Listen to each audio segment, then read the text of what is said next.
límbico ya vienen pero afiladísimos. Vienen Manes y después ustedes.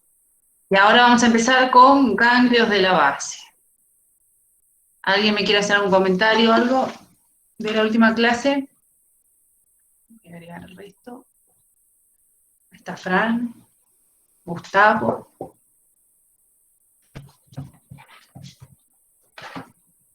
¿No? ¿Vamos bien con diencéfalo? No, profe, tengo una Bueno, pregunta. hoy vamos a arrancar. Sí, decime, Bautista. Eso te iba a decir, si arrancamos con la unidad 3 hoy, ¿o no? Hoy creo que llegamos, a ver, déjame que me fijo, pero creo que ya empezamos hoy con la unidad 3. Dale. Sí, porque vamos por la Filmina 119 y son 126, así que hoy terminamos la unidad 2 y empezamos la 3. A ver, vamos a ver eso, que también una compañera me hizo una pregunta sobre el parcial, para que se ordene, vamos a hacer eso, que ahora ya somos unos cuantos, somos 36. Bueno, hoy estamos en 10. ¿Alguien tiene a mano el programa? ¿Dónde estaba más o menos pautado el examen? Por El lo examen general está siempre para lo el planteo antes 17. de la primavera. El 17, sí. Por lo general siempre lo pienso antes del día de la primavera, o sea, del día del estudiante, así no pasan el día del estudiante estudiando. Bueno, hoy estamos en 10. Bueno, yo creo que la unidad 3 la empezamos hoy y capaz la terminamos la que viene. Déjenme que me fije una cosita a ver cuántas son. Más o menos las filminas. Y vamos a estar terminando, no. La semana que viene nos va a llevar la unidad 3. A ver, déjenme ver una cosa. Les digo. Lo que pasa es que les necesito preguntar qué cosas vieron y cuáles no de todas estas. A ver. Bueno, supónganse que la unidad 3 la vamos a terminar la semana que viene, que sería la fecha estimativa de examen que habíamos dicho. Pero es como medio pegado. Así que, a ver, lo que se me ocurre es que rindan el 24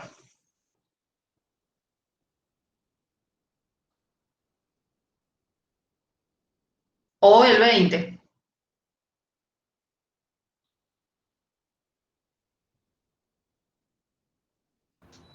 ¿Cómo andan con los parciales y Por mí el las 24 fechas? estaba A ver, mejor. voy a ver la agenda. Pero el 24 no era feriado, Y ¿no? sí, porque tienen un par de días más para... Ah, a ver, Porque ahí el también nos 24 pusieron de la mesa, septiembre. A ver. porque justo en esa semana también tenemos una mesa extraordinaria para rendir un final y nos habían dicho que el 21 era Sí, feriado y el 24 también. Eh, sí, por ejemplo que es el Día de la Virgen, ¿no? A ver. En el programa que yo les mandé está marcado, si es así. No lo tengo conmigo acá. Si no me meto en la página de la UNISAL, a ver, vamos a ver esto.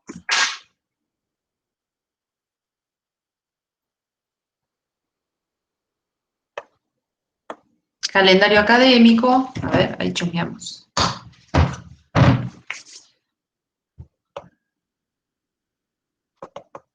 Qué pequeño.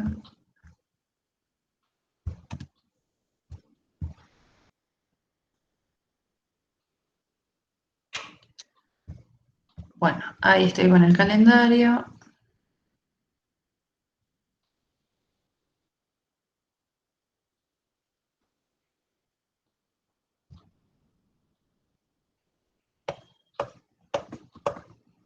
Pero qué chiquitito.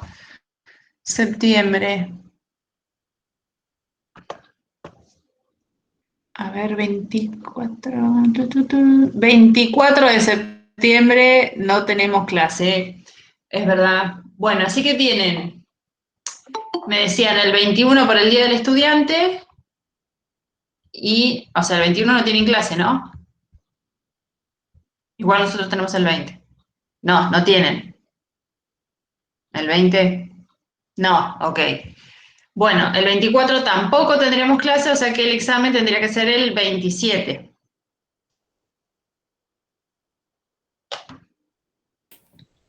El 27 tenemos uno de proceso psicológico. ¿Sí? ¿Les pasa algo? No, o sea, en realidad depende de ustedes. El examen más o menos yo supongo que durará 1 hora, hora y media. O sea, la unidad 3 yo supongo que la vamos a terminar para la semana que viene, el viernes que viene, que sería 17. Las opciones son o rinden el 20, o sea, ahí nomás pegadito, el 24 no porque es feriado, o rinden el 27, o rinden el 27.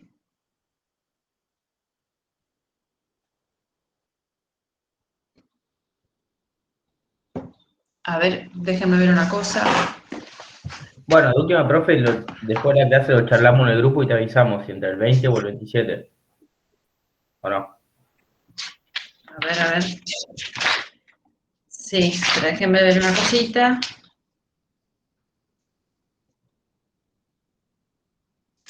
Claro, debería ser el 20 o el 27. 20 o 27 de septiembre.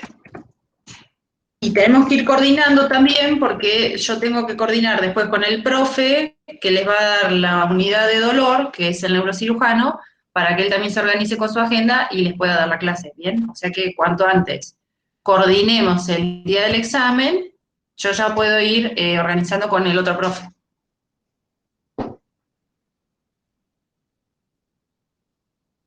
Bien, bueno.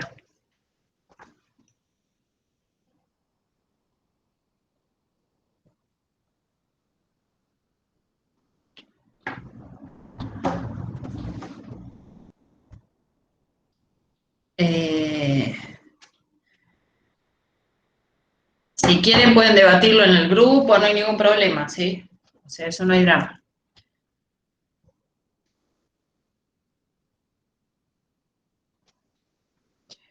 Bueno.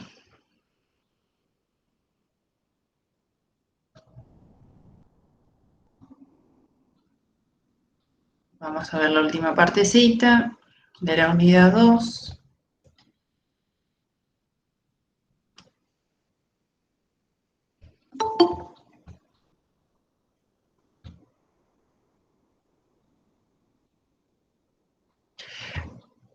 Si desaprueban, el recuperatorio es a los 15 días. Eso también tienen que tenerlo en cuenta.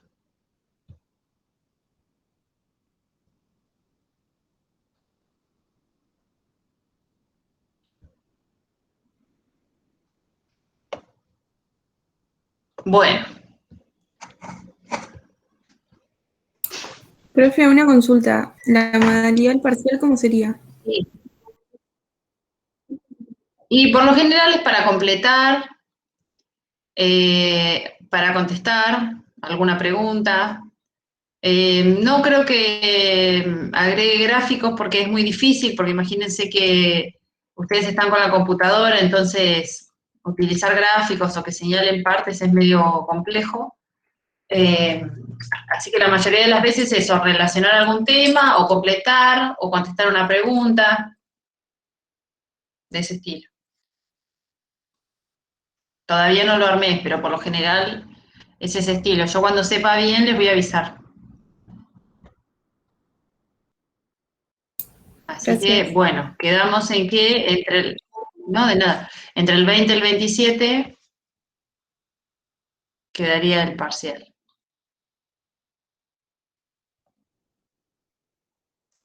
Bueno. Bueno, quedamos en sistema límbico, ¿sí? Ustedes tienen un dibujo del sistema límbico en la página 92 del manual de, uy, acá dice, de Carson.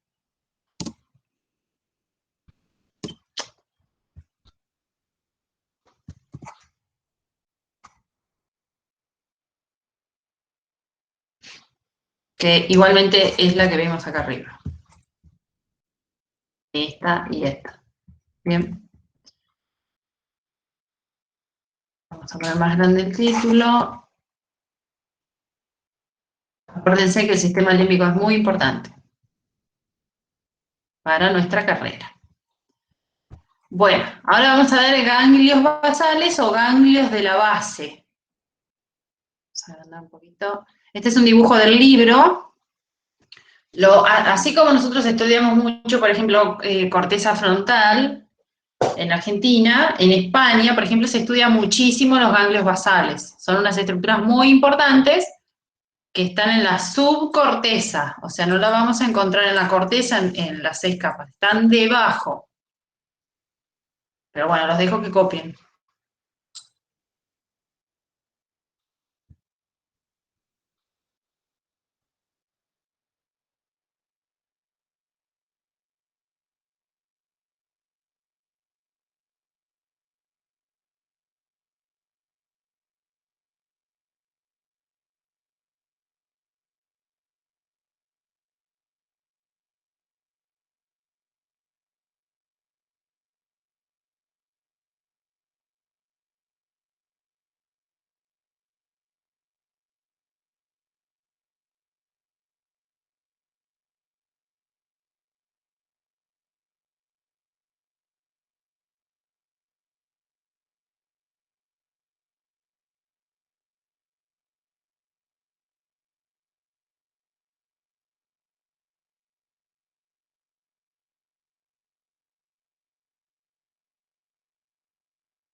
Bueno, voy a agrandar un poquito.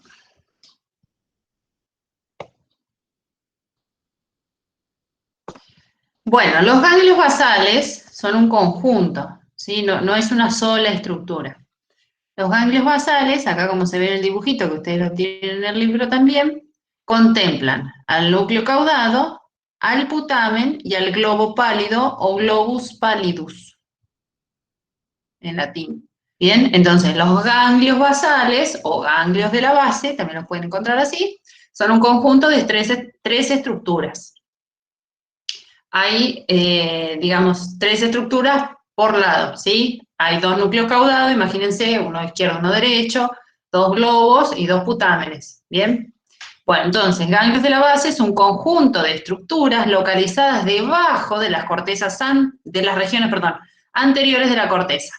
Bien, entonces se tiene que imaginar que en la parte más anterior del cerebro, en subcorteza, donde están ubicados. Acá los tenemos, ¿sí? Se ven en celestito, ¿bien?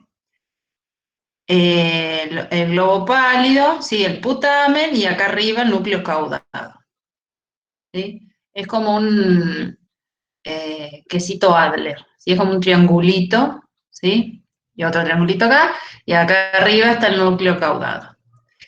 Los ganglios de la base nos permiten aprender, ahora vamos a ver igual información sobre los ganglios de la base, nos permiten aprender. Ustedes ahora, por ejemplo, están activando sus ganglios de la base, son muy importantes para todo lo que es también motricidad fina, ¿sí? Que ustedes se escriban ahora en su cuaderno, también es gracias y en gran parte a los ganglios de la base. Y estas estructuras son las que se empiezan a funcionar distinto, así a grandes rasgos, cuando una persona padece enfermedad de Parkinson. Bien, esta sería la estructura, una de las causas, digamos, de la enfermedad de Parkinson, que puede haber algún desvarío. Bien, así como en el Alzheimer siempre se lo asocia con los hipocampos, el Parkinson se lo asocia con los ganglios de la base. a nivel anatómico. Después hay distintas hormonas que funcionan en cada enfermedad de manera diferente, ¿sí? En el Alzheimer la acetilcolina y en el Parkinson la dopamina. Pero ahora estamos viendo ganglios de la base, ¿bien? Entonces, los ganglios de la base son un conjunto de estructuras, ustedes ya saben que son 3, que están debajo de las regiones anteriores de la corteza. Entonces, los ganglios de la base pertenecen a la subcorteza. ¿Bien? Voy a agregar una compañera.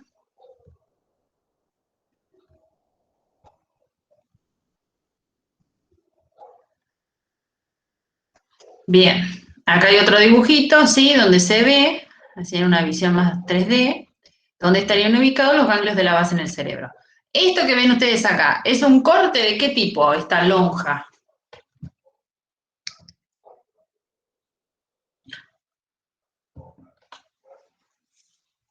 Eso es coronal. Bien, muy bien, genial. Muy bien, es un corte coronal. Si ustedes miran la imagen, ven que hay más cosas, ¿sí? Por ejemplo, ustedes acá ven a los tálamos. Bien, acá tienen un tálamo y acá está el otro tálamo. Forma como un corazoncito. Ahí en el centro, bueno, son los 2 tálamos. Bien. Esto que se ve acá, esta B corta blanquita, es el cuerpo calloso. ¿Sí? Bueno, después acá tenemos la sustancia negra, o sustancia nigra, que tiene que ver con la dopamina, pero bueno, son otras estructuras que todavía no vimos, ¿bien? Pero ustedes ya acá ven tálamo y ya tienen una idea de qué se trata, ¿bien? El tálamo formaba parte de qué otra división de la estructura del sistema nervioso. Formaba parte del prosencéfalo, del mesencéfalo o del rombencéfalo. Es difícil esta pregunta. El tálamo, la repito, forma parte del prosencéfalo, del mesencéfalo o del rombencéfalo.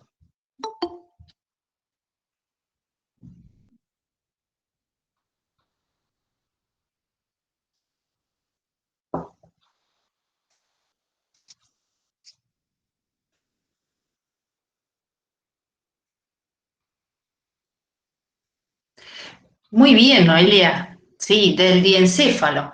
Entonces, si hablamos de diencéfalo, estamos hablando de prosencéfalo, de mesencéfalo o de rombencéfalo.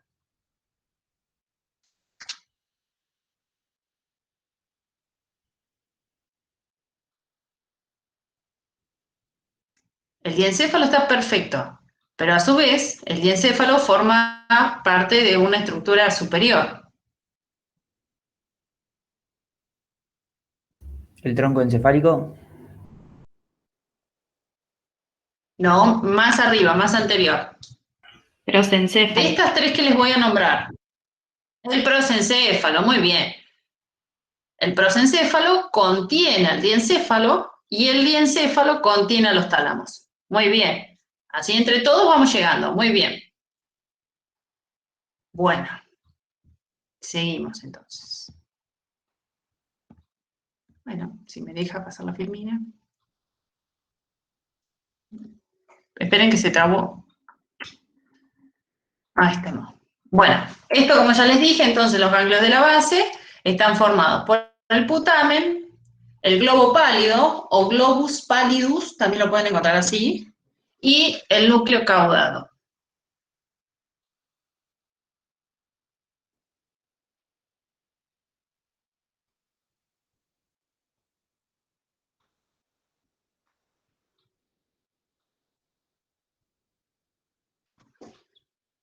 También son muy importantes para planificar a futuro, por ejemplo, para que ustedes se imaginen qué deberían de hacer para programarse, ¿no? Para conseguir tal cosa.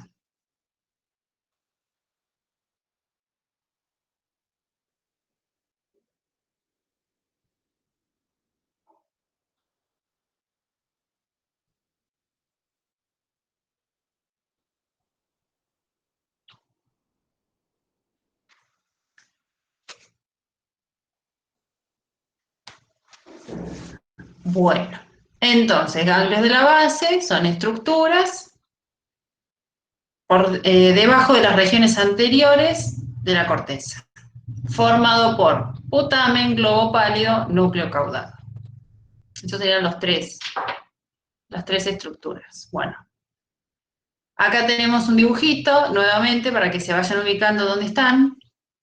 Bien, acá tenemos el globo pálido, la parte lateral y medial, acá estamos, la lateral y la medial. Después tenemos el putamen, y el núcleo caudado está más arriba. Esta es una imagen, ¿ven el corte? Mírenlo, este es un corte ¿de qué tipo? O una visión lateral en realidad, pero simula un corte ¿de qué estilo? Sagital. Sagital, muy bien. Miren qué distinto se ve en el corte coronal que vimos hoy, ¿ven? ¿Ven cómo acá el núcleo caudado se ve como fuera, como si estuviera separado del resto, ¿sí? Del putamen y del globo pálido. ¿Pero por qué? Porque estamos viendo un corte coronal, lo estamos viendo de frente. Pero si nosotros hacemos un corte lateral, en realidad lo que vemos es que están unidos, pero justo cortamos en esa parte, entonces no se ve, ¿sí? Todo lo que está detrás. ¿Se entiende la imagen? A ver qué puedo usar acá para comentarles.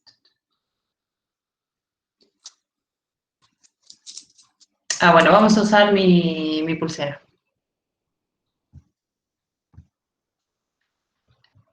Si yo mi pulsera, ¿sí?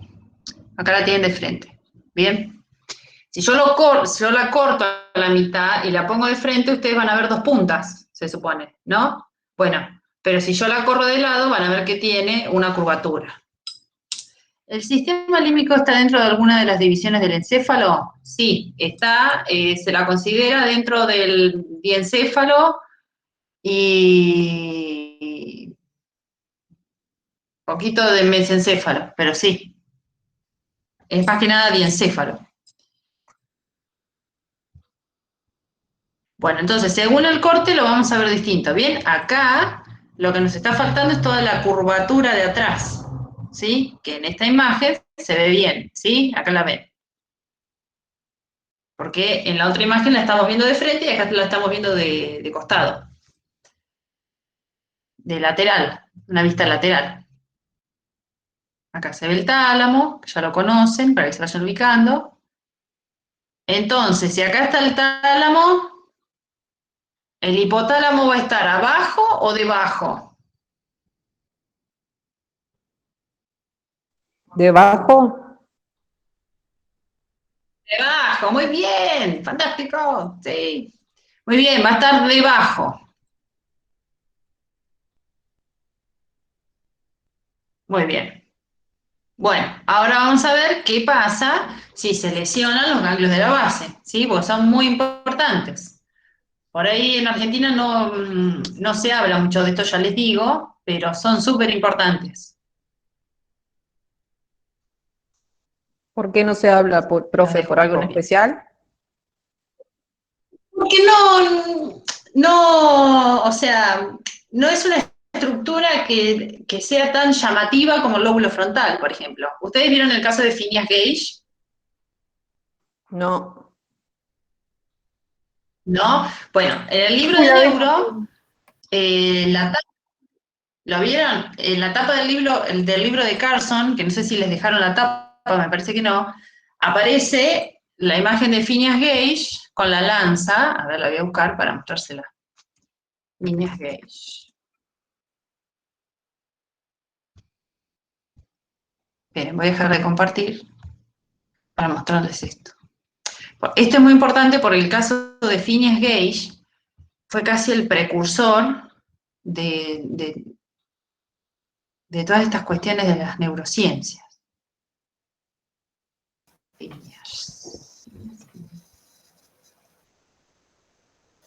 Ahora les cuento un poquito más.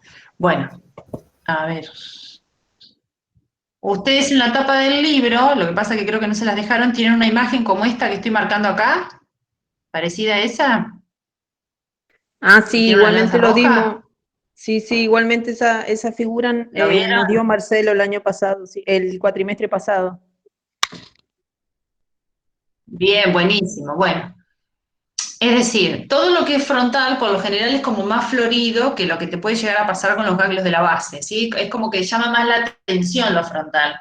¿Por qué? Porque tiene estos casos de este estilo, ¿sí? Este hombre que era tan responsable, tan cuidadoso, tan formal, tan puntual, tan buen esposo, tan buen trabajador, tan honesto, después de que se lesiona, que hay una explosión dentro de la mina y la lanza la atraviesa la órbita frontal, cambia su personalidad por completo, ¿sí? Entonces, él se vuelve contestador, borracho, le gritaba a la esposa, bueno, dejó el trabajo, obviamente, no quiso ir más, cuando iba llegaba tarde, se anotó en un circo y él mismo se mostraba en una jaula, ¿sí? Y cobraba por eso, o sea, se había vuelto todo lo contrario.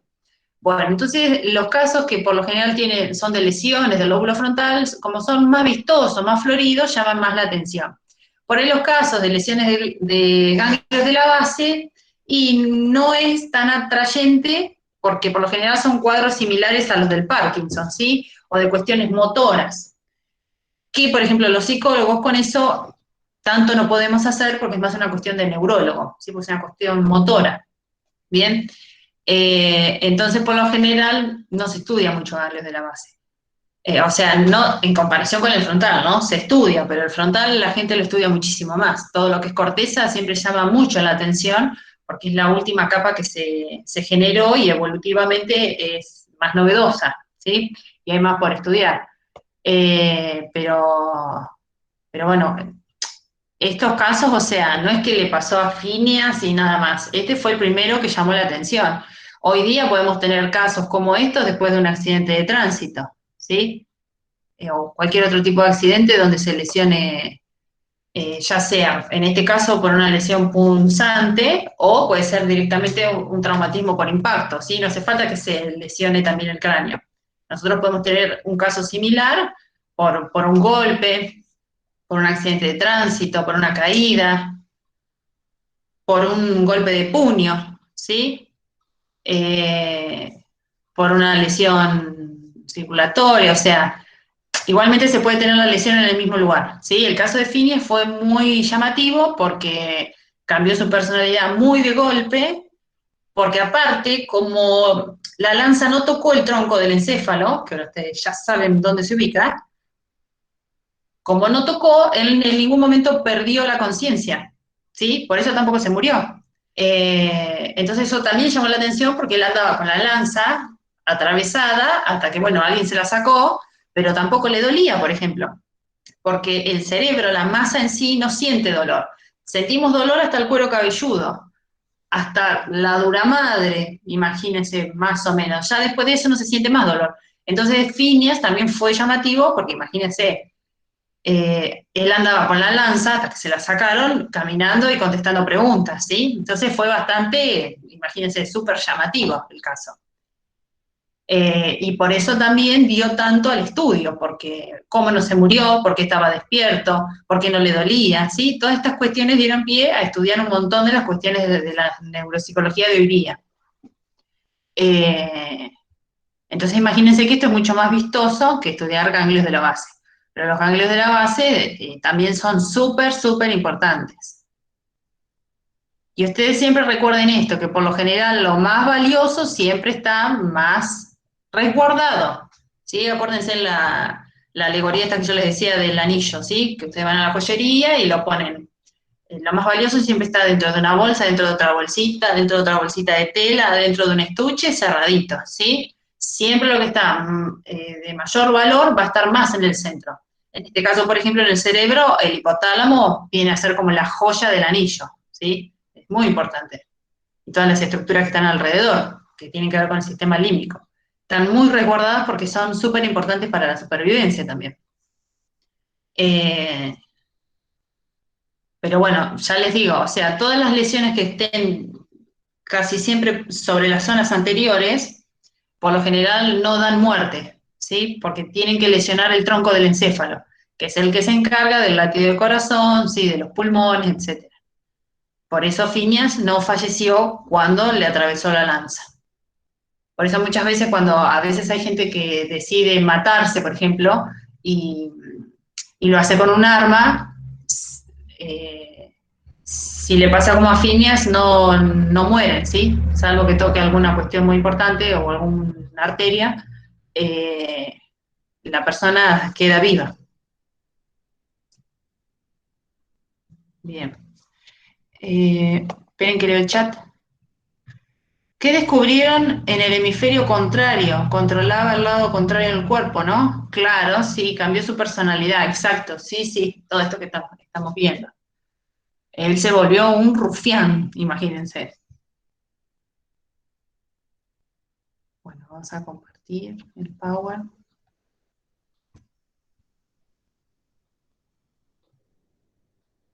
Estaban copiando y se los voy a dejar. Pero siempre, o sea, imagínense que si hablamos de ganglio de la base, principal, movimiento, ¿sí? Por eso también tiene que ver con el Parkinson también. Cuestiones del movimiento, cuestiones del aprendizaje. Esas son como las dos grandes funciones.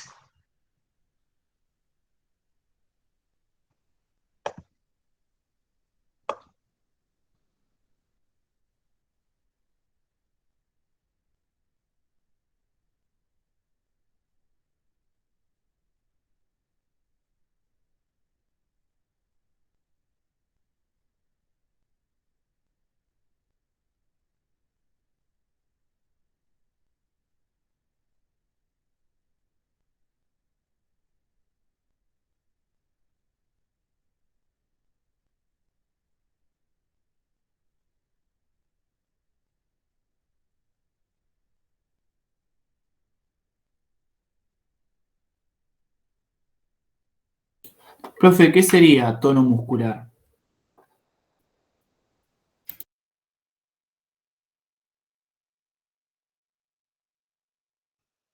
El tono muscular tiene que ver con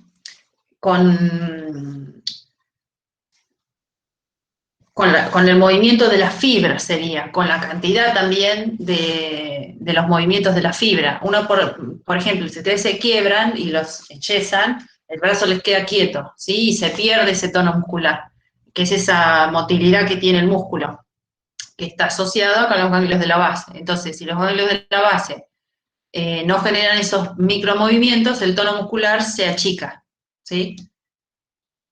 No sé si alguno alguna vez se quebró y tuvo que ponerse yeso, cuando está atrofiado, o sea, cuando no se usa, se pierde el tono muscular. Y a medida que se lo usa cada vez más, aumenta el tono muscular. Y esos movimientos son gracias a los ganglios de la base.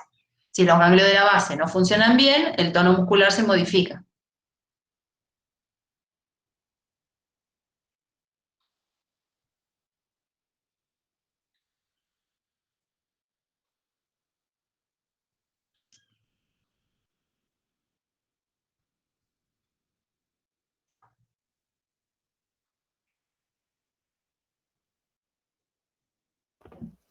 ¿Hay alguna razón por la que los boxeadores suelen contraer Parkinson?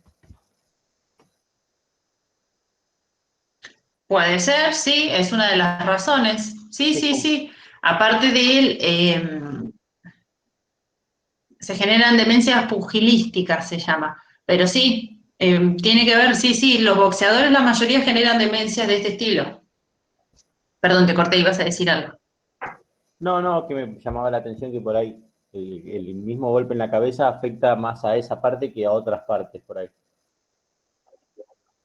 Claro, sí, sí, porque tiene que ver con todo lo que es la tensión de los músculos. Los ganglios de la base generan esa tensión muscular que los boxeadores están continuamente, sí, tensionando. Y también tiene que ver el cerebelo, ¿no? Con esta cuestión de la distancia, medirla para dar el golpe, la fuerza. Sí, sí, obviamente, que están súper implicados los ganglios de la base. Y en el boxeo, también lo que sucede es que, como adentro del cerebro, como ya lo hemos visto, genera el golpe y el contragolpe, cuando cuando a alguien le dan un golpe, ¿sí? ¡Pum! El encéfalo, vieron que está suelto adentro del cráneo, rodeado de líquido cefalorraquídeo. Bueno, se mueve, impacta, contra el cráneo del lado contralateral y por lo general genera, por ejemplo, lesiones contralateral al golpe, y eso a la larga también genera demencias. Pero los boxeadores también por eso tienen una vida corta, porque imagínense que son traumatismos de cráneo uno tras otro todos los días. Es súper cruel ese deporte, o sea, obviamente que hay que cubrirse y usar lo posible en los entrenamientos, guantes, ¿sí? y cascos, pero hay que tener mucho cuidado porque constantemente también las cervicales, la columna, está moviéndose de un lado al otro y adentro el encéfalo con todo eso, lo que eso conlleva. Yo les he dicho que el cráneo no es hueco, tiene fosas, ¿sí? Donde descansan los lóbulos, y esas fosas son filosas. Entonces, cualquier sacudida de cabeza, o ya sea con el cinturón si frenan de golpe, o si alguien los golpea, por ejemplo, no es gratuita para el cerebro. Está bien que está súper formada para que tengan siempre la menor lesión posible, por eso también está el líquido cefalorraquídeo, pero no deja de ser traumático. Había una película que mostraba también el hecho de rugby y el fútbol americano. Ah, sí, fantástica, me hiciste acordar. No la vi, pero esa película me dijeron que es fantástica para ver todas estas temáticas. El tema de las lesiones cerebrales en el rugby y el fútbol americano. Si querés, Brian, contar un poquitito más, contanos. Si te anda el micrófono.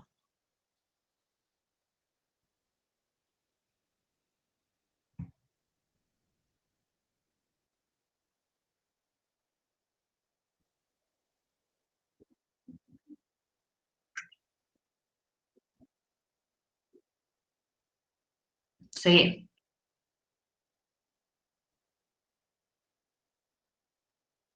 Sí.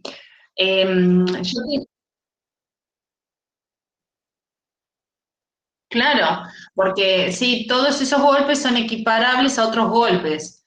Es como decís vos, quizás el choque de un compañero tuyo de frente, de, no sé, una distancia de 2 metros, equivale a que te golpeen con una masa.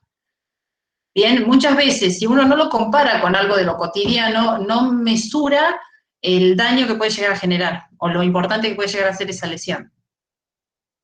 Por eso también, y estamos hablando también de bebés ahora, vieron que hay como unos canguritos que uno mete al bebé y como que le quedan los brazos sueltos. Bueno, eso también hay que tener cuidado porque el bebé va como saltando sobre ese cangurito, ¿sí? Y eso tampoco hace bien a toda la parte cervical, porque están las vértebras chocando continuamente. O sea que no es que les digo, bueno, no usen ese cangurito. Si lo usan, pongan las manos debajo para sostener el peso del bebé y no reboten las vértebras. La verdad, oculta se llama. ¡Ay, buenísima! ¡Ay, no la vi, lo voy a ver! Sí, sabía que era de Estados Unidos, pero no sabía quién trabajaba. Miren qué bueno. Buenísima la peli. Después, si quieren, lo ponen en el grupo, así si después alguien la quiere ver, ya tiene el nombre ahí en el grupito. Claro, la verdad oculta. Sí, sí, porque es realmente así. A veces es por ignorancia y otras veces es realmente porque se lo oculta, porque no conviene que se lo muestre porque es un gran negocio, obviamente. Aparte de que debe haber gente que lo practica y le encanta. Pero bueno, tiene este otro lado. Esa es la razón también por la que muchas veces es un deporte que dura poco, o sea, en la vida del deportista se lo hace poco tiempo porque tiene grandes lesiones. Es más, si ustedes por ahí revisan la vida de los boxeadores, a la larga, y después de tantos traumatismos, quieran o no, se van medio transformando en pequeños finish, ¿sí? Entonces, por ahí su conducta se puede volver más temeraria, más impulsiva, menos inhibida, ¿sí? Más agresiva, que para el boxeo puede ser fantástico, pero para la vida personal no.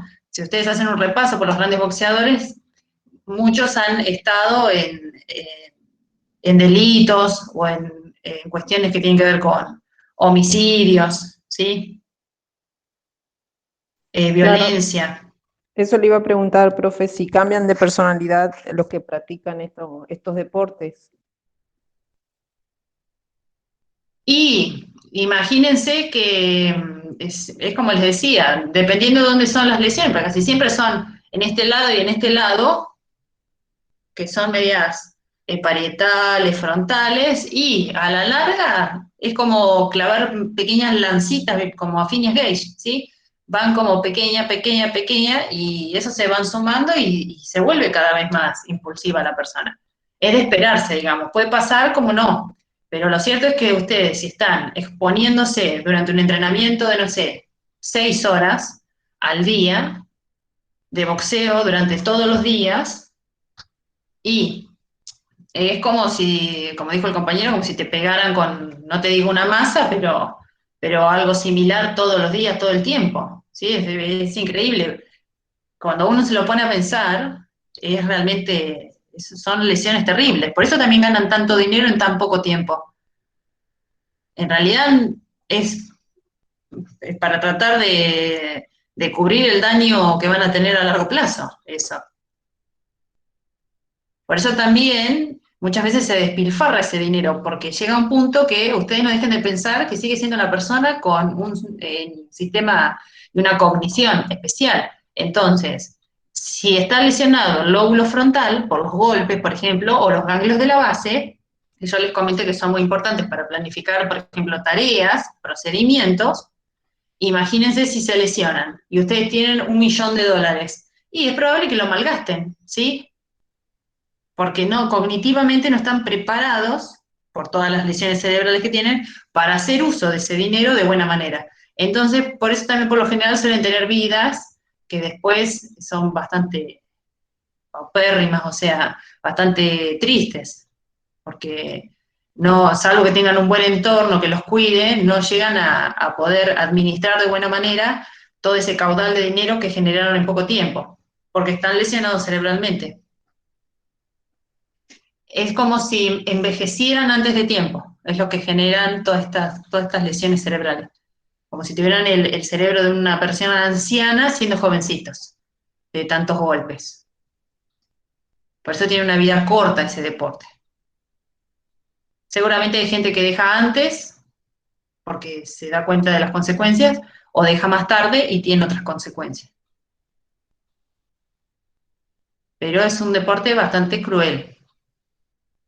Yo, por ejemplo, no puedo verlo, porque cada vez que veo esos golpes me imagino todo lo que está pasando adentro y realmente no puedo verlo. Pero sé que hay gente que es muy fanática y que lo sigue y le gusta mucho. Pero uno cuando toma conciencia ya no lo ve tan divertido. Por lo menos eso me pasa a mí.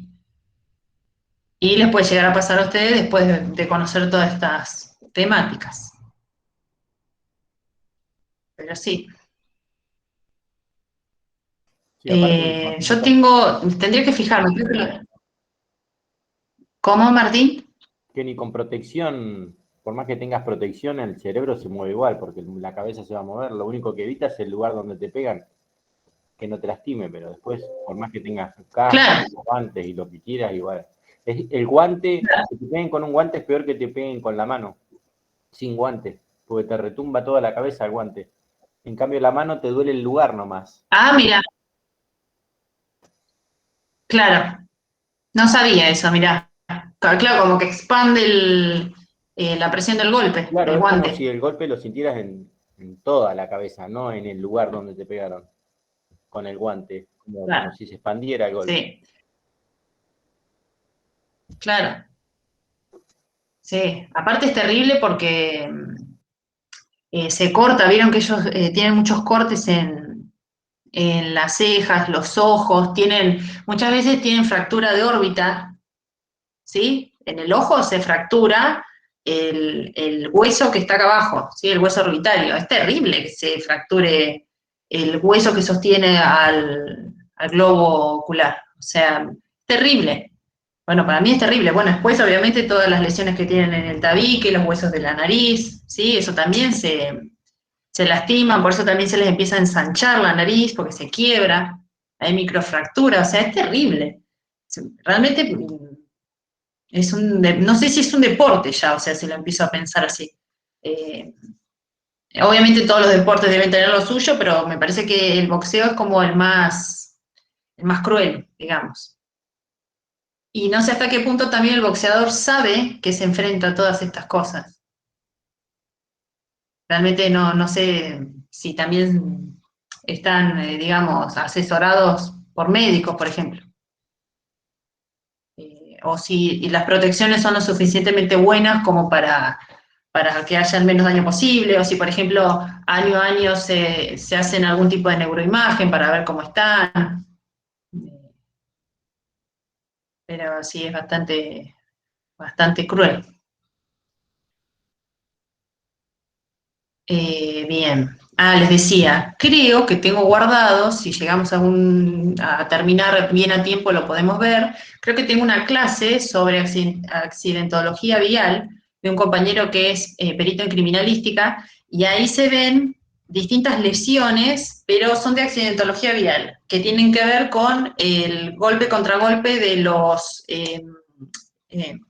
cinturones de seguridad.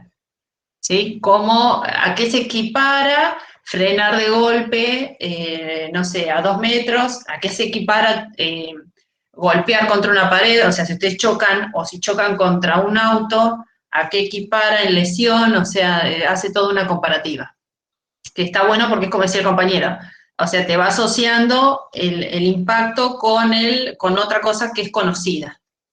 Por ejemplo, los celulares, dicen que si vos lo tenés puesto como, no sé cómo se llama, empieza con T, me parece.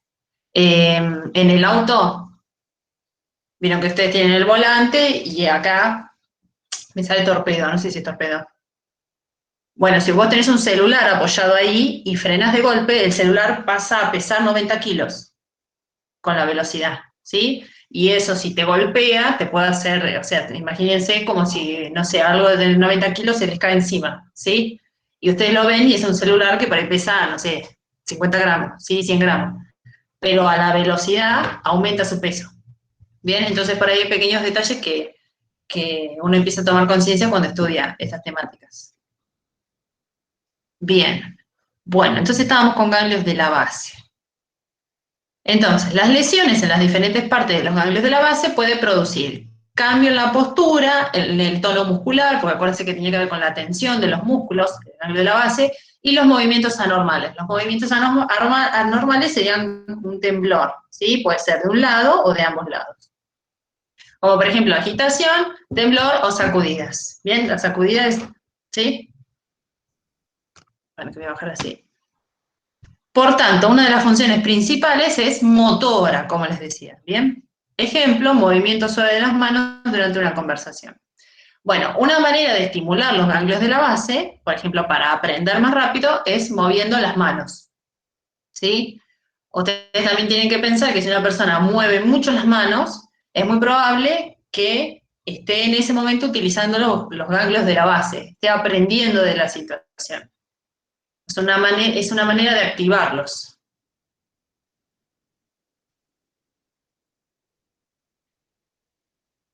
Bueno.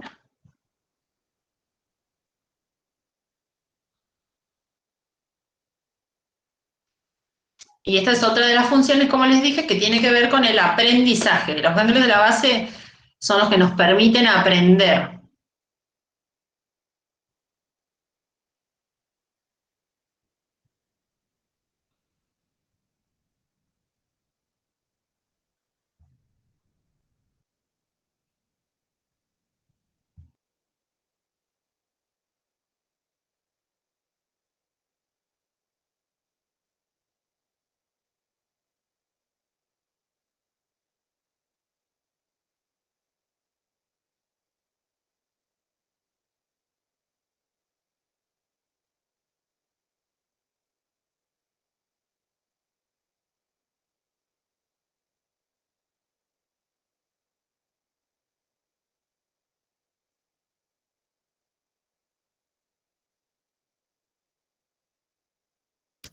Profe, tenés el micrófono apagado.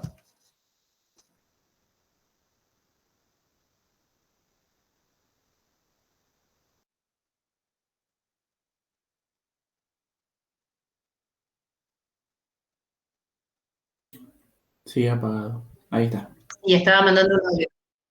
No, pues estaba mandando un audio.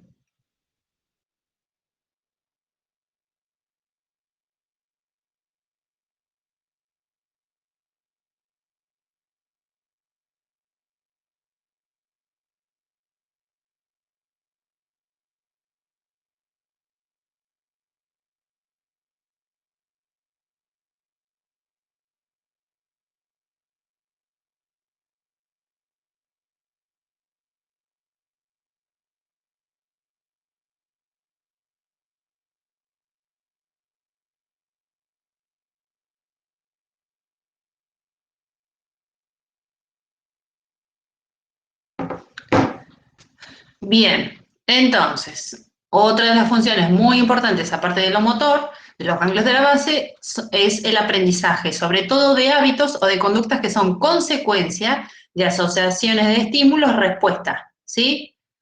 Por ejemplo, el del pájaro y la mariposa, esa en medio no se usa acá. Pero, por ejemplo, el perro de Pavlov, ¿esto lo vieron con el conductismo? ¿Sí? Que él lo acostumbró a que cada vez que le daba de comer, hacía sonar una campana. Entonces el perro, con ver ese platito de comida, ya empezaba a salivar, ¿bien? Entonces el perro, cada vez que escuchaba la campana, salivaba, aunque no había comida, ¿bien? Eso es un aprendizaje por conducta, ¿sí? Por estimulación, por asociación. Otras, por ejemplo, no sé si ustedes lo han vivido con algún sobrinito o algún hijo, que si ustedes de golpe están así con un nenito y empiezan a cantar, a guardar, el nene enseguida se levanta y empieza a acomodar, ¿sí? Por ahí no tenían nada para acomodar, pero ya están chipeados, ¿sí? Están organizados, están asociados conductualmente, que cuando escuchan una cosa, ahí está el estímulo, tienen que generar una respuesta.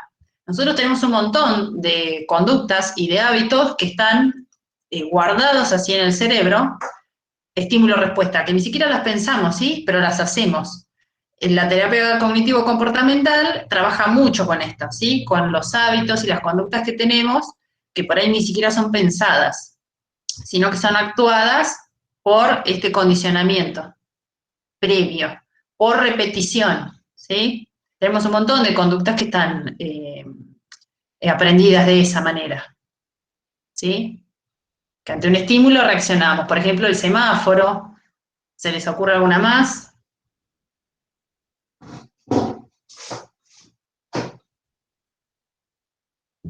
Cuando tocan la bocina. Cuando tocan la bocina, sí. Eh, sí, se me viene también la de los estacionamientos, ¿sí? Cuando uno escucha una bocina sabe que está por la alarma esa que está por salir un auto. Tenemos un montón de condicionamientos. O cuando escuchamos la alarma del teléfono, por ahí lo asociamos con que hay que levantarse. Bien. Pero bueno, tiene que ver con esto, con el aprendizaje por hábito, sobre todo.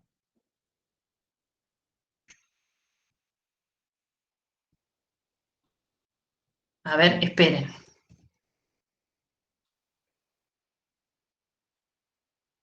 Bueno, acá terminaríamos con ganglios de la base. Ahora vamos a ver muy poquito de conexiones intermiféricas.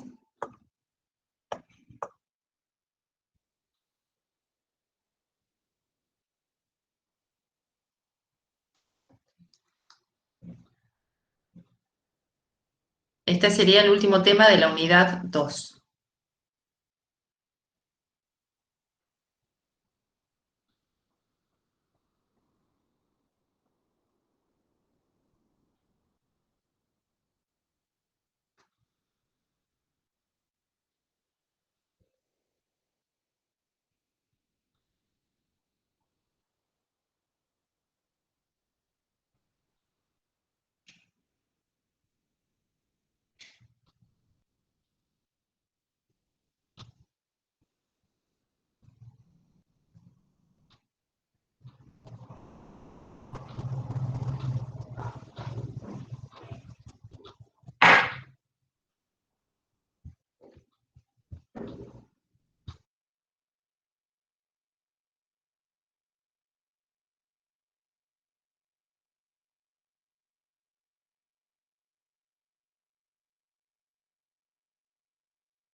Bueno, ¿ya copiaron?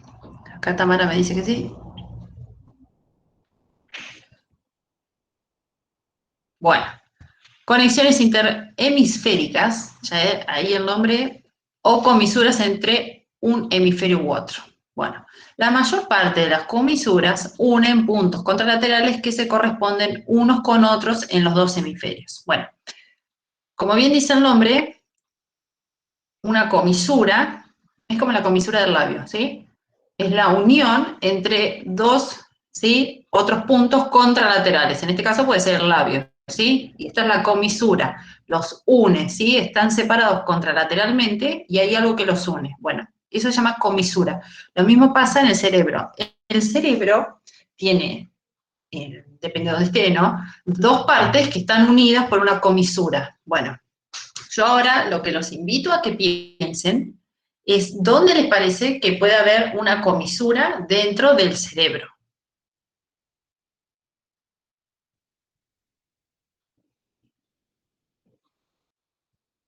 Lean lo que dice. La mayor parte de las comisuras unen puntos contralaterales que se corresponden unos con otros en los dos hemisferios. Las comisuras actúan como cremallera, o sea, como cierre, que unen los dos lados de la representación cortical del mundo y del cuerpo al mismo tiempo. Entonces, la comisura actúa como cremallera que une los dos lados de la representación.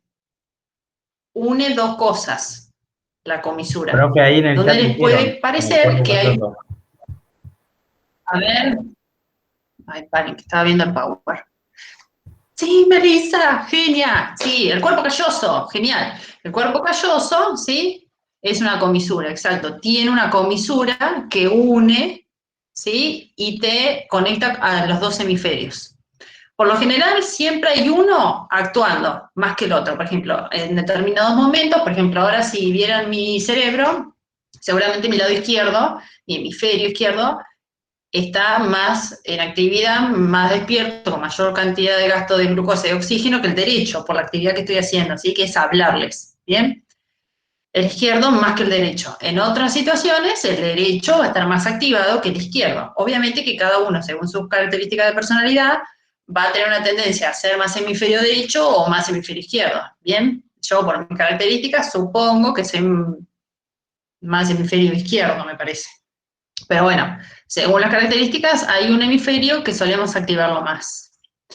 El cuerpo calloso exactamente conecta la información que hay de un lado en el otro, ¿sí? Es como un puente que envía información de un lado al otro, por esas fibras que son como una especie de, imagínense, como de avenidas, que son los axones, ¿bien? La sustancia blanca. Exacto. Se piensa que el único momento en el que está todo el cerebro encendido y activado a la vez, no con una preponderancia de un lado, es en el momento de un orgasmo. En ese momento, supuestamente, el cerebro se activa todo a la vez. No es que está un hemisferio trabajando más que el otro. Es el único momento, se piensa, que sucede esto que les estoy diciendo. Muy bien. La comisura, una de las comisuras, muy bien, es el cuerpo calloso. Después hay otra comisura, pero que ustedes no vieron, y no se hagan problema, que es como, viene a ser como la contralateral, que es la comisura anterior, que está ubicada como a la misma altura del cuerpo calloso, pero más posterior. Ahora voy a dejar de compartir y les muestro una imagen. Comisuras cerebrales. Ahora les comparto esto. Así ustedes ya tienen idea. Bien. Bueno. Vamos a ver esta de acá. Bueno, se ve re chiquita. Bueno, acá tenemos una comisura, que es la comisura acá en el cuerpo calloso, y la comisura anterior, que está acá abajo. ¿Sí? Que es como casi la misma, pero está más atrás. Muy bien. Bueno, entonces ustedes cuando escuchen comisura, no es una palabra que van a escuchar muy seguido, ¿sí? Pero cuando escuchen comisura tienen que saber que estamos hablando de dos partes que se están conectando en ese punto. Bien. Bueno, voy a compartir de nuevo el Power. Y ya estamos terminando. Bueno, y acá como les decía recién, tenemos el cuerpo calloso y la comisura anterior.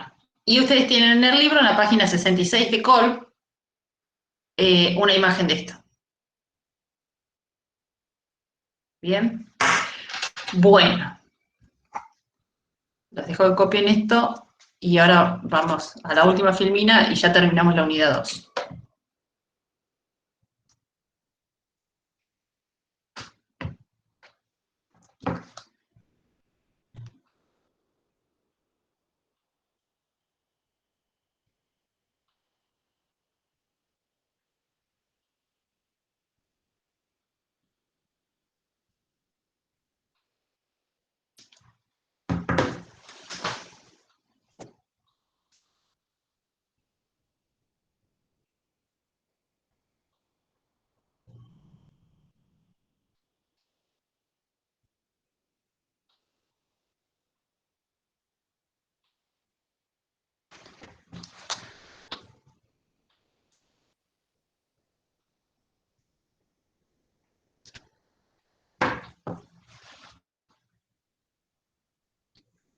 Hay una enfermedad que se llama agenesia del cuerpo calloso, que por lo general es una enfermedad que tienen los varones, o sea, el cromosoma de hombre, que es que el cuerpo calloso tiene menos fibras, es menos ancho, ¿sí? O sea, tiene menos, y obviamente menor velocidad, ¿sí? O sea, es más finito, entonces la información de un hemisferio al otro es más débil, ¿sí? O se tarda más. Se llama agenesia de cuerpo calloso.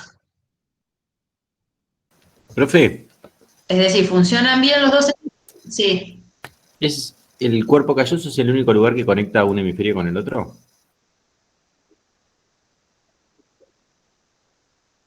Que le Sí, da conexión, digamos. y la comisión. Sí, es como por excelencia la conexión, sí, de los dos hemisferios. Está conectado en otras regiones, pero que pasa información y en gran medida y a gran velocidad el cuerpo calloso, es como el más importante, sí. Ok. Sí, sí.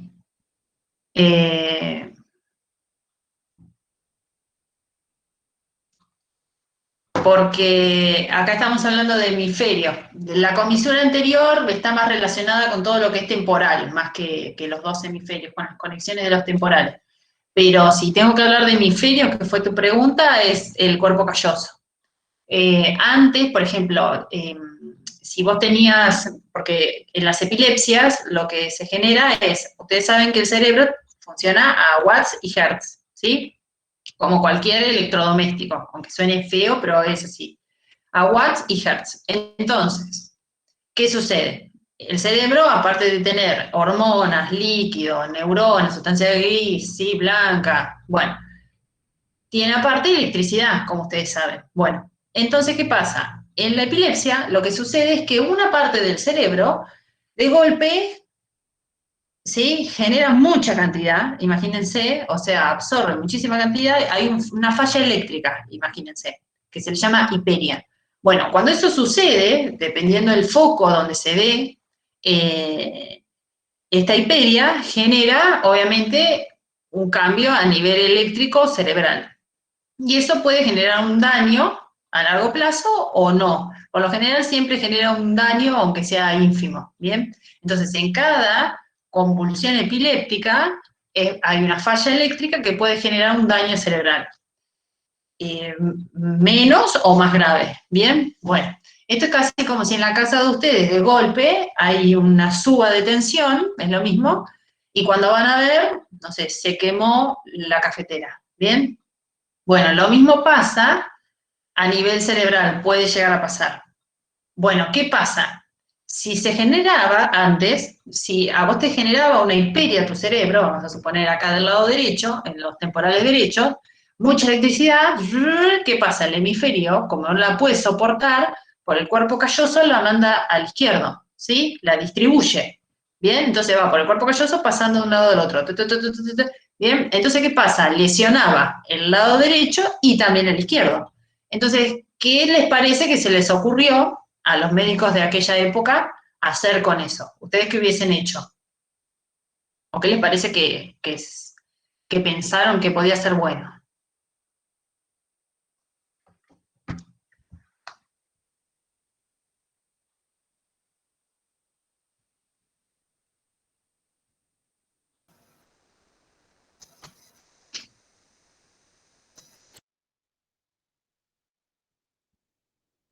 Si alguien iba a decir algo.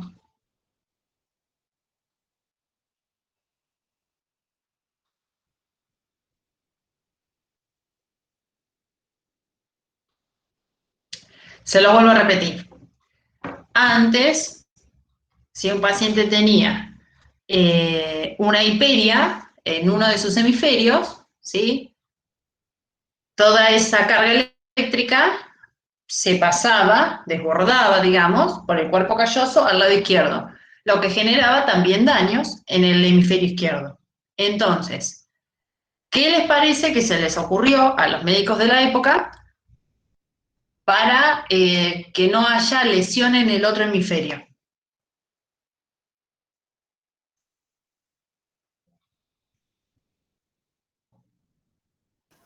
Cortar la conexión de los dos hemisferios. Bien, ¿y qué cortaban entonces? La comisura. ¿Va bien?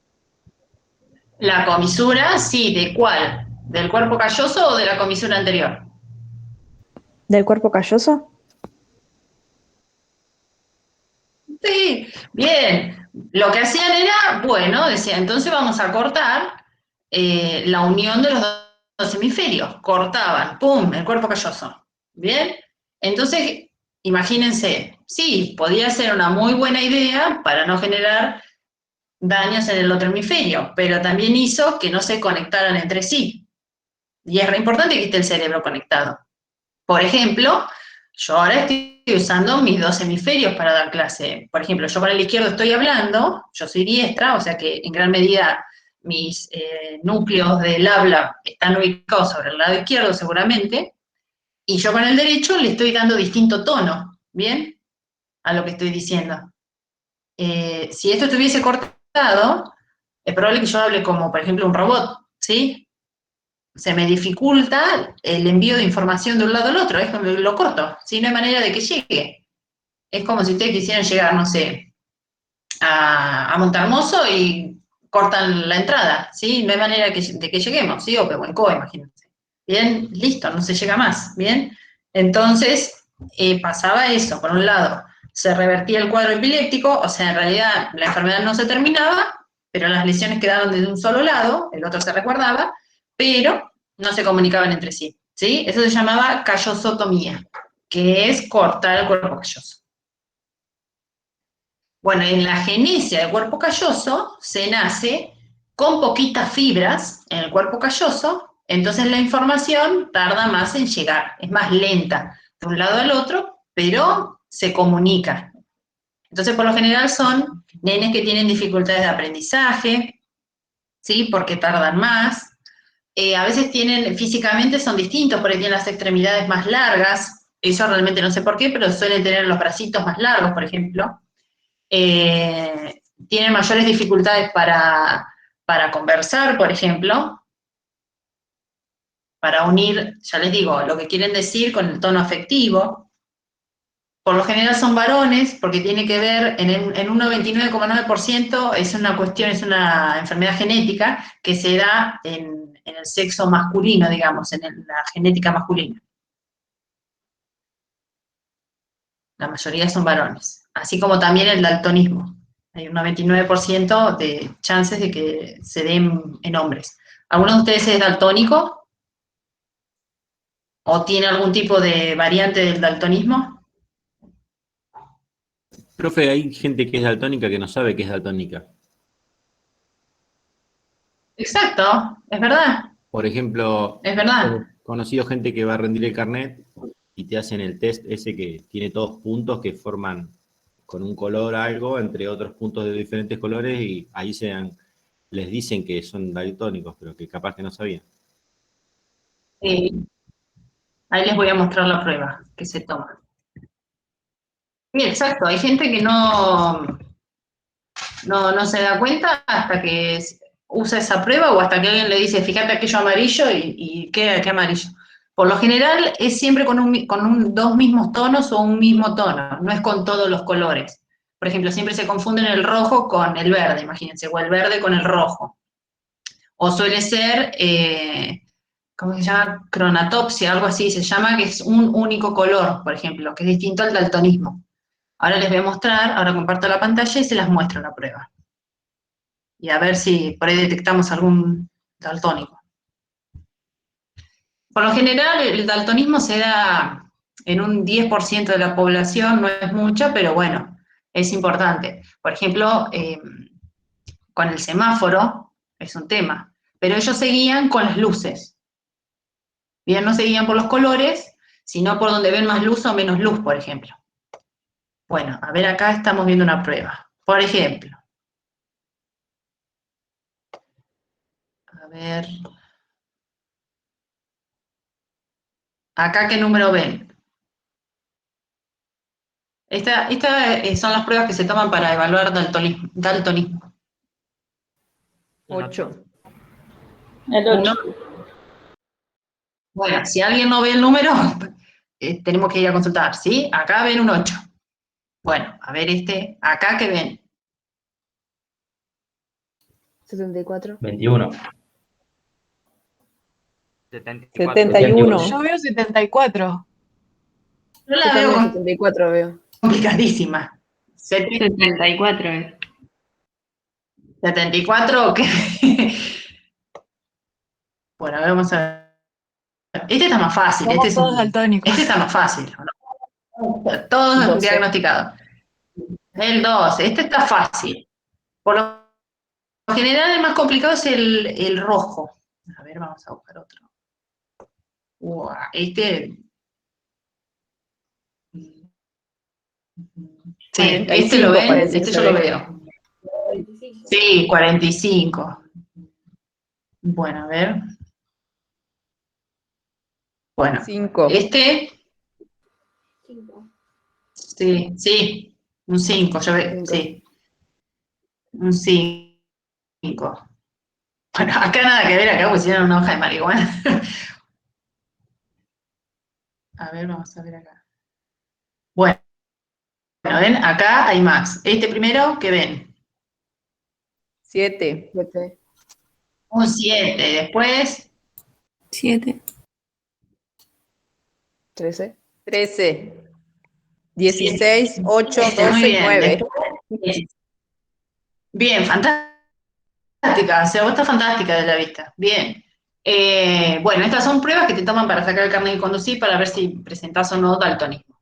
Se supone que al gen masculino, digamos, le cuesta un poquito más diferenciar los colores. Esa también es la razón por las cuales, si hiciéramos una prueba, que esto ya lo han hecho, de colores, por ejemplo, nosotras, el ojo femenino tiene una capacidad de ver más variedad de tonos, y el hombre no. El hombre no tiene tanto detalle a nivel color, ¿sí? Ellos, a nivel genético, los hombres tienen otras ventajas que nosotras no, ¿sí? Y nosotras sí, que ellos no. Es una cuestión de la naturaleza, ¿sí? Para que sobrevivamos en conjunto. Nosotras podemos ver distintos tonos de rosa, ¿sí? No sé, rosa palo, rosa bebé, rosa chicle, rosa... Bien, y en cambio, si le mostramos la misma imagen al varón, el varón ve, por lo general, un mismo tono de rosa. No los puede diferenciar, es una cuestión de vista. En realidad, parece ser que la evolución, nosotras al estar tan en contacto con las crías, digamos, y con los alimentos, fuimos evolucionando en esta cuestión de los tonos, porque eso es lo que nos permitía ver, por ejemplo, si el bebé estaba muy pálido o tenía buen color, si la comida estaba podrida o estaba bien para comerla. Entonces, por eso es que tenemos una escala de colores mayor a la que tiene el hombre. Por eso surgen estas cuestiones del daltonismo también. Pero bueno, sí, esta sería la prueba de los colores. No me sale la palabra, la otra que no es daltonismo, es cromatopsia. A ver, cromatopsia. Acromatopsia, ahí está.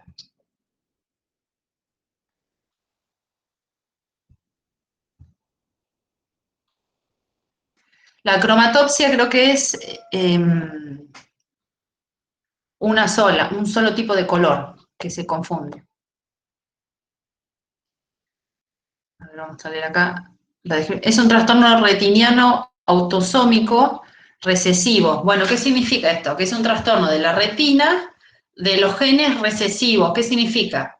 El gen recesivo no es el primer superior, o sea, es anterior. Por ejemplo, el recesivo significa que se saltea una generación. Es decir, recesivo serían mis abuelos o mis bisabuelos.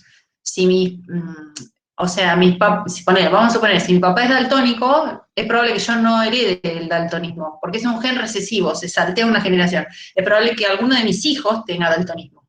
¿Bien? Los genes por lo general son recesivos, las características, la expresión de las características. O sea, ¿qué les quiero decir? Que es muy probable que ustedes tengan muchas características de sus abuelos, no de sus papás. Y eso incluye lo físico. ¿Bien? Entonces, es un trastorno retiniano, de retina, autosómico, o sea, de genético recesivo, que viene de arriba, poco frecuente, caracterizado por daltonismo, nistagmo, fotofobia y agudeza visual, seriamente reducida a causa de la ausencia o deficiencia en el funcionamiento de los conos. Bueno, porque en la retina tenemos conos y bastones que nos permiten absorber la luz y ver los colores. Bueno, esta es una deficiencia en los conos dentro de la retina. Bueno, pero hay uno de estos, que debe ser la acromatopsia, o hiperacromatopsia, bueno, que es con un color en especial. Por ejemplo, con el rojo, ¿sí? Que lo ven como verde o como azul. Ya les digo, no tienen muchas dificultades, salvo el semáforo, que de última se fijan las luces. A veces sí por ejemplo, conocí a una persona que le hacían chistes con los gustos de los helados. O sea, como no podía diferenciar, imagínense, le decían, bueno, te sirvo, no sé, crema del cielo, y le servían chocolate, y como él no podía diferenciar los tonos, lo probaba y era otro sabor, ¿sí? O sea, suelen tener dificultades de este estilo en lo cotidiano. No, obviamente podés tener dificultades si sos arquitecto y te dedicas a esto, o sos pintor, ¿sí? Haces unos líos, pero si no, no es ¿qué dicen los varones que no lo ven? Sorpresa, son daltónicos. Claro. Ahí ya les digo, hay determinados colores que no los alcanzan a apreciar. Bueno, el daltonismo. Hay un montón, sí, de cuestiones que son muy, así, interesantes de conocer. Bueno, vamos a ver la última filmina, que es un resumen, en realidad, de todo lo que vimos, así se van organizando mentalmente para el examen. Bueno, este es un resumen de lo que vimos en la unidad 2. Bueno, vimos las diferencias entre las neuronas y las células de la glía. Vimos cómo estaba compuesta la neurona, sus partes, y vimos que se clasificaban según su forma y según su función. ¿Vamos bien? Yo les recomiendo que a partir de este momento tomen nota porque vamos a hacer un resumen de toda la unidad, ¿sí? O sea, de todo lo que les voy contando. Es más, hasta ustedes mentalmente vayan repasando a ver cuánto saben y cuánto no, ¿sí? Qué tienen que repasar y qué no. Bueno, entonces vimos que teníamos dos tipos de células en el sistema nervioso. Las neuronas y las glías. Hay mayor cantidad de glías que de neuronas. Y las neuronas se clasifican según su forma y su función. Según su forma, vimos que habían tres. ¿Alguien se las acuerda? Unicelular, policelular y algo así era. A ver si va por ahí. Unipolar, bipolar, Bien, van bien, van bien. multipolar. ¿Y la tercera? Multipolar, muy bien. Entonces, según su forma, bipolar, unipolar, multipolar. Muy bien. Según su función,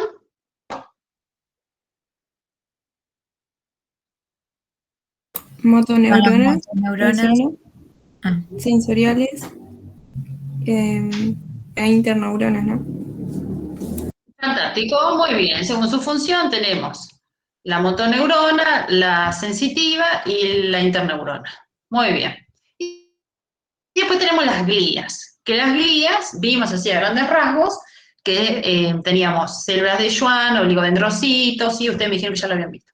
Astrocitos, microglía. ¿Bien? Bueno, hasta ahí quedamos. Después, origen y desarrollo del cerebro. Vimos que el sistema nervioso, el embrión, ¿sí? Cuando ya está formado el embrión, luego de ser una mórula, o sea, después del mes, tenemos en los primeros días, empiezan a haber unas propagaciones que dan inicio al sistema nervioso. De estas divisiones que tiene esta primer célula, se generaba el sistema nervioso. ¿De cuáles de estas divisiones o protuberancias se generaba? ¿Del endodermo, del mesodermo o del ectodermo? Repasen en la carpeta.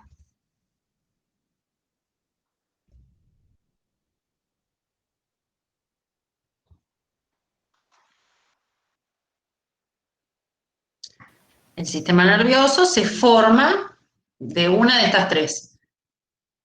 Ectodermo. Bien, muy bien, del ectodermo. Entonces, el cerebro surge del ectodermo. Bueno, en un principio se va a dividir en tres secciones. De lo más anterior a lo más posterior, vamos a tener prosencéfalo, mesencéfalo y rombencéfalo. ¿Bien? Y después baja la médula.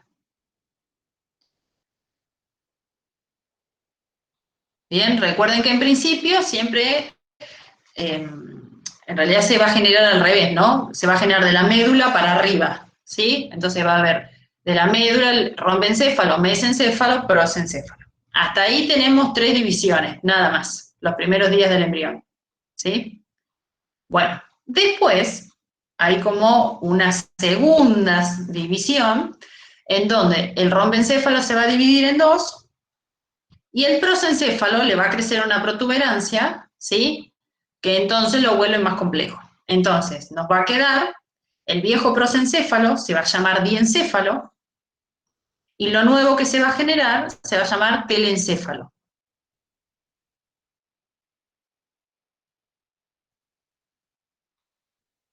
Esto es medio chino básico, si no se entendió la clase, ¿bien? Pero en un principio tenemos tres divisiones: rombencéfalo, mesencéfalo, prosencéfalo. Después de doblegar los días, el rombencéfalo se subdivide en dos estructuras, que ahora me van a decir cuáles son. Después sigue el mesencéfalo, que no se va a dividir, y al prosencéfalo le va a crecer una protuberancia que se va a llamar telencéfalo. Lo que antes era prosencéfalo, ahora se va a llamar diencéfalo. El conjunto del diencéfalo con el telencéfalo se va a llamar prosencéfalo. ¿Sí?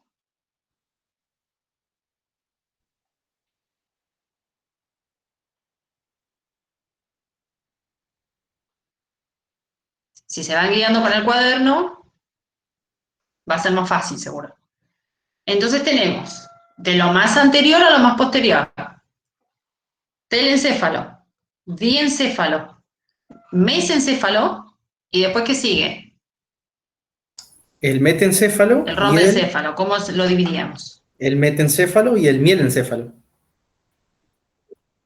Bien, muy bien. Y ya después viene la médula. Fantástico. Ahí ya se sabe la división. Bien. Después lo que hicimos fue ver la división de cada una de estas partes, ¿sí? Bueno, antes vimos que la corteza cerebral no era una sola lámina, sino que tenía 6 capas. ¿Bien? Hasta ahí vamos bien. Después vimos que la corteza tenía distintos lóbulos. El lóbulo frontal, el parietal, el temporal y el occipital. Bien, en corteza, ustedes también saben que hay otro lóbulo, pero está en subcorteza, que era el de la ínsula. Pero acá no nos interesa, porque estamos hablando de corteza nada más. ¿Bien? Entonces, la corteza tiene 6 capas. ¿Se acuerdan? Y a su vez, tiene 4 lóbulos.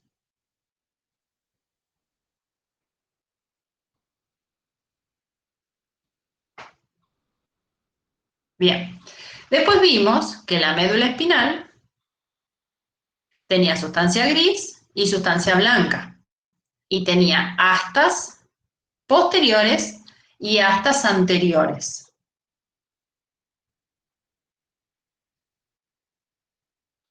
Las astas posteriores eran sensitivas y las astas anteriores son motoras.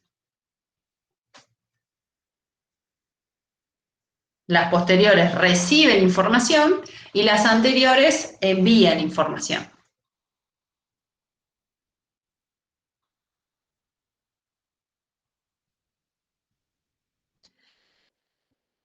También vimos que la médula está separada por sectores. ¿Se acuerdan? Que era el sector cervical, lumbar, dorsal y sacro. Al revés, es cervical, dorsal, lumbar y sacro. Perdón.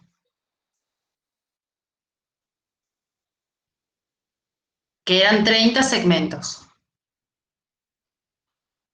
Cervical, dorsal, lumbar, sacro.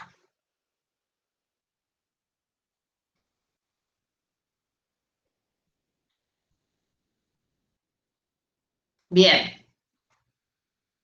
Después vimos el diencéfalo, ¿sí?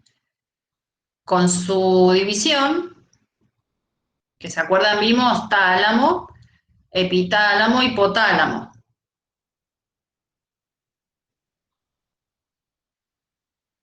Después vimos mesencéfalo, con el tectum y el tegmentum.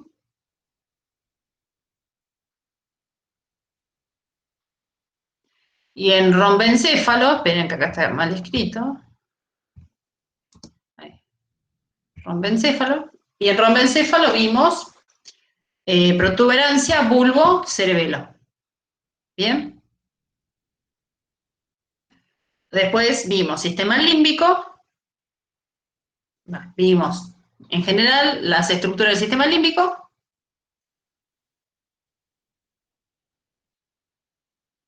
Paren que está, la vamos a bajar acá. Y por último, vimos hoy ganglios de la base. Tanto sistema límbico como ganglios de la base son estructuras subcorticales. Quiere decir que están debajo de la corteza. Bien, entonces hicimos en la unidad 2 un gran paseo y paneo por corteza y subcorteza. Bien.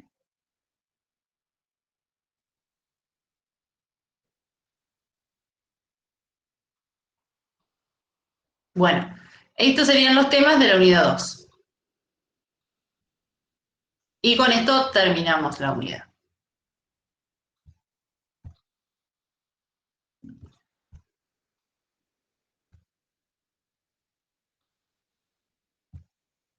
Bien.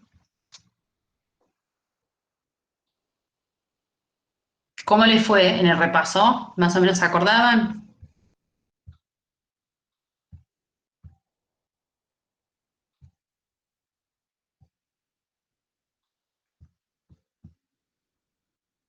¿Sí? Genial, Selena.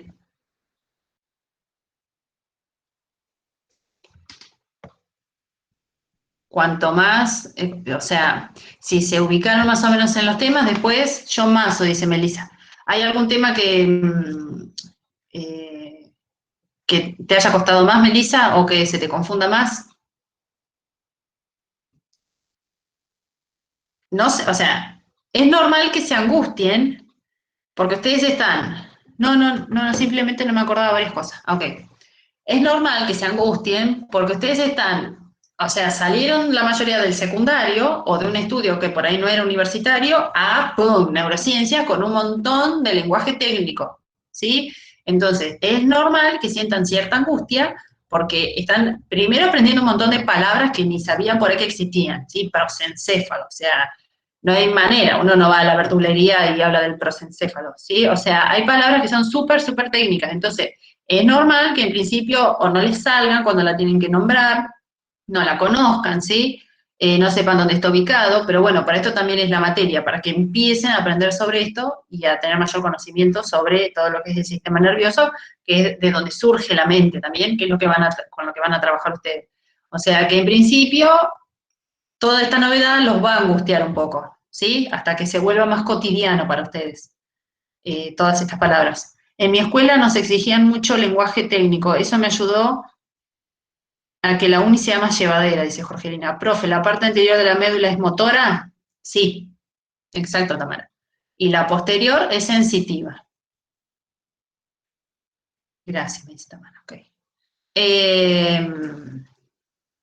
Así que en principio va a ser medio molesto, se van a tener que poner a mirar cómo se escribe mesencéfalo, cómo se escribe rombencéfalo, pero a medida que vayan estudiando, la van a ir incorporando cada vez más. Esto imagínense que es re complejo, ¿sí? Y ustedes lo están aprendiendo en 4 meses, o en un año, teniendo en cuenta la materia anterior que tuvieron con Marcelo, ¿sí? Mucho material técnico en poco tiempo, pero bueno, uno hace lo posible porque ustedes lo incorporen de la manera más sencilla. Pero no se sientan mal, es muy complejo. Imagínense que esto es información que manejan psicólogos ya recibidos, neurólogos, neurocirujanos, bien, y ustedes lo están aprendiendo en el primer año de psicología. O sea que siéntanse también contentos de que están haciendo un gran esfuerzo. Bien, y van bien. Y como todo proceso, lleva un tiempo, ¿sí? Incorporarlo. Bien, bueno, les voy a tomar entonces asistencia. ¿Parece?